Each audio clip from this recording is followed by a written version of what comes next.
ఒకవైపు రాష్ట్రంలో అభివృద్ధి సంక్షేమం రెండు ఒక పక్కన చంద్రబాబు నాయుడు గారు పరుగులు పెట్టిస్తుంటే సంక్షేమం లేదు, అభివృద్ధి లేదు, ఏమీ జరగట్లేదు రాష్ట్రంలో అంటూ వైసీపీ నాయకులు చేస్తున్న ఆరోపణల్లో వాస్తవం ఉందనుకోవాలంటారా?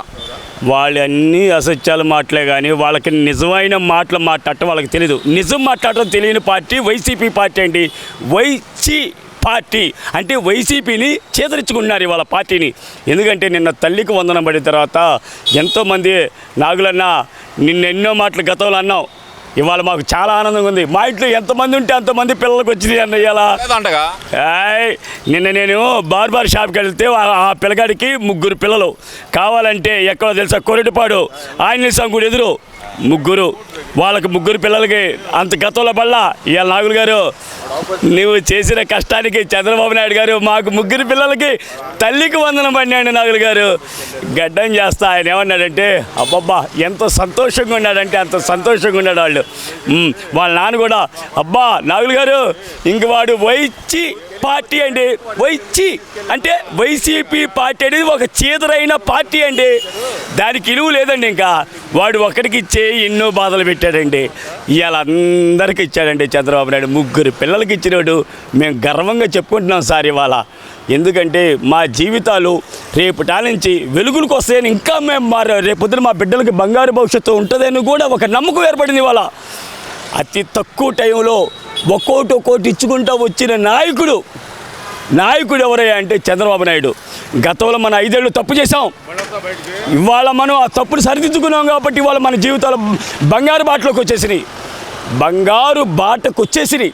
ఇంకా మనం ఈ పార్టీని వాడి గతంలో వైసీపీ పార్టీ అనేవాడు జగన్మోహన్ రెడ్డి అనే అతను 30 ఏళ్ళు అన్నాడు.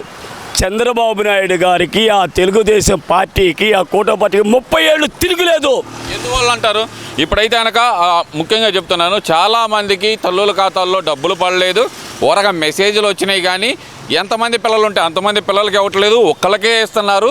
బయట ప్రచారం మాత్రమే ఎంతమంది పిల్లలు ఉంటే అంతమంది పిల్లలకి ఇస్తున్నారు అనేది ఒక వాదన అయితే తెర మీదకి తీసుకొస్తున్నారు. అది నిజమేనా? చెప్పిడిసి కొడతా మీరు ఎవడని చూపించండి. ఏదో మాట్లాడటం మానుకోండి. మా రాష్ట్రం ఇవాళ అభివృద్ధిలోకి వెళ్ళిపోతున్నాం. నిన్న ఒక మందు వేసుకునే అతను నాతో మాట్లాడాడు. అన్న మంచి మందు, చక్కని మందు దొరుకుతుందన్న, పనిచేసి కష్టం చేసుకొని సాయంత్రానికి ఇంత పలావ్ తిని ఒక పెగ్గు మందు వేసుకుంటే హాయిగా నిద్రపడుతుందన్న. గతంలో వాడు మందు రేటు పెంచాడు. వాడు మందు తాగితే తలకాయ పట్టేదన్న. ఒక గుక్కేసుకుంటే ఒక ఏదో సీసా వేసుకుంటే 2వ సీసా కోసం పరిగెత్తినా అప్పుడు ఆ తలకాయ పట్టేది కాదన్న. మా జీవితాల్లో బూతులు అసలు నేను ఒప్పుకోను దీనికి కాదు. వాళ్ళు అంటున్నారయ్యా, వాడేమంటున్నాడంటే అయ్యా వాడు నా జీవితాన్ని నాశనం చేశాడయ్యా. ఎన్ని రకాలు ముందు మంచిది ఇస్తే కనుక రాష్ట్రం అభివృద్ధి చెందినట్ట కాదు. మేము కష్టం పని చేస్తే మా ఒళ్ళు నొప్పులు తగ్గుతాయండి. మందు ఎందుకు తాగుతాం అనుకున్నారు? కొద్దిగా అలసట వచ్చినప్పుడు, ఒళ్ళు నొప్పులు వచ్చినప్పుడు మందు తాగుతాం. ఆ మందు తాగినప్పుడు హాయిగా నిద్ర పట్టేదాన్ని మందు తాగాలని కాదండి. ఒళ్ళు కష్టపడి పని చేస్తున్నాడు, వాడికి ఒక అలవాటు అయింది కాబట్టి వాళ్ళు మంచి మందు దొరుకుతుందిగా.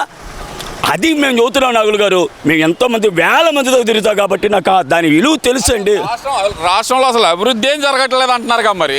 నీ అమ్మారే నాయన బాబు మీకు దండం పెడతారా బాబు? మీకు అభివృద్ధి చేయటం కాదు కాబట్టి మీకు దాని గురించి మీకు ఆ విలువ తెలీదు. అభివృద్ధి చేసే నాయకుడు ఉన్నాడు కాబట్టి వాళ్ళ అభివృద్ధి గురించి చెబుతున్నారు వాళ్ళు. ఇవాళ నిత్యావసర వస్తువులు చూడండి రా బాబా. ప్రతి ఒక్కటి సకాలంలో కరెక్ట్గా దొరుకుతున్నాయి. ఉల్లిపాయలు కానీ, పచ్చనిపప్పు కానీ, పెద్ద ఉల్లిపాయలు కానీ. అసలు అరే నాయన నువ్వు దండం పెడతారా బాబా? నిత్యావసర వస్తువులు కందిపప్పు కానీ ఈమెరపప్పు కానీ ప్రతి ఒక్కటి దగ్గర, నూనె ప్యాకెట్లు కానీ మొత్తం దగ్గర. ఇవన్నీ కాదు, అసలు ముఖ్యంగా రాష్ట్రంలో సంవత్సరంలో జరిగిన అభివృద్ధి ఏంది ఏమన్నా ఉందంటారు? అసలు ఏం జరగలేదంట. అసలు గుంటూరులో అసలు ఏం జరిగిందో చెప్పండి మీరు. అభివృద్ధి అన్న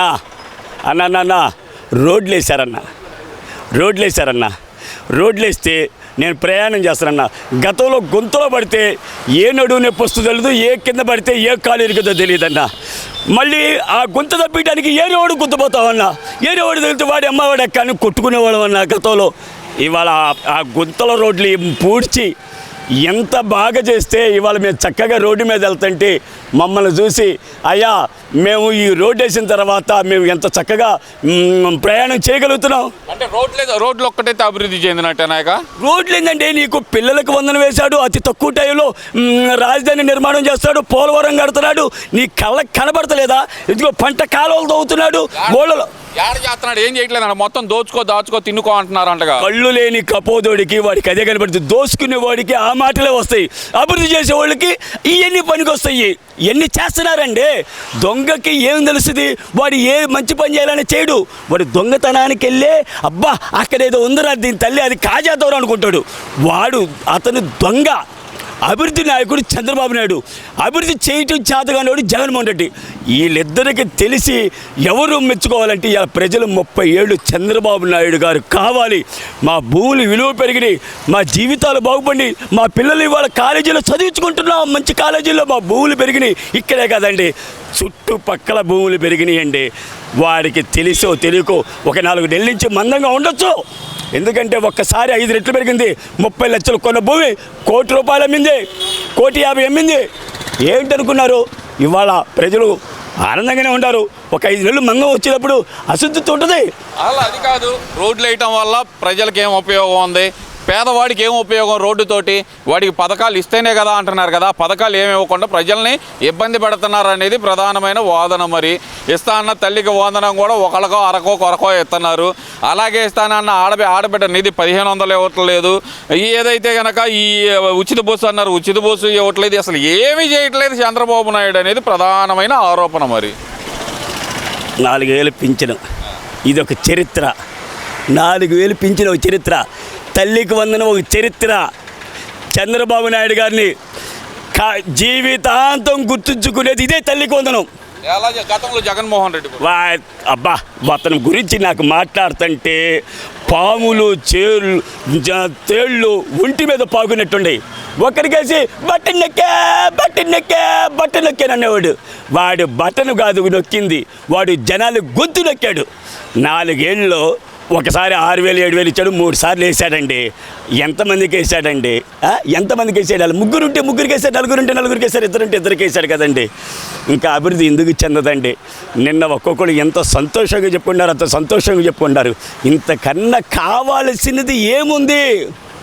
4,000 పింఛనంటే ఒక చరిత్ర అన్న, తల్లికి వందనం ఒక పెద్ద చరిత్ర అండి ఇది. వామ్మో, ఏ రాష్ట్రంలో లేదండి. నీకు చేతులు ఎత్తి దండం పెడతాడు చంద్రబాబు నాయుడు గారు. నువ్వు జీవితాంతం ఇంకా 30 ఏళ్ళు నువ్వే ఈ పరిపాలన చేయాలని, నీ ఆయుష్ పెరగాలని, నీలో యువకుల్లాగా ఇంకా ఉత్సాహంగా పనిచేయాలని చెప్పేసి నేను కోరుకుంటున్నాను స్వామి. నిజంగా నీకు చేతులెత్తి దండం పెడతాను. ఇట్లాంటి అభివృద్ధి చేసే వాళ్ళు ఉంటే దేశం సస్యశ్యామలం అయిద్దండి. రాష్ట్రాన్ని నాశనం చేయడం తప్పితే చంద్రబాబు నాయుడు రాష్ట్రాన్ని దోచుకోవడం తప్పితే ఏం లేదు. సంవత్సరంలో చంద్రబాబు నాయుడు దోచుకున్నది ఎంత అని చెప్పి ఒక పెద్ద పుస్తకం వదిలేరుగా మరి నేను. మరి వాడు పుస్తకాలు వదలటమే కానీ ఆ పుస్తకంలో నీతి ఆడుందండి. నీతిలోనోడు ఎన్ని పుస్తకాలైనా రాస్తాడు, నీతి గల్లోడు ఎన్ని అభివృద్ధులైనా చేయగలడండి. నీతి గల్లోడు ఎన్ని అభివృద్ధి అయినా చేయగలడు, నీతి తక్కువడు ఎన్ని పుస్తకాలైనా అసత్యాల పుస్తకాలు రాయగలడు. వాడిని చూసి మనం చెడిపోవద్దు. ప్రజలు మీరు కూడా గమనించాలి, మంచి చెడులు గమనించాలి. ఎవరో గమనించారండి, తల్లికి వందనం పడిన తర్వాత ప్రజలు గమనించారు. ఇంకా తిరగలేదండి చంద్రబాబు నాయుడు గారికి.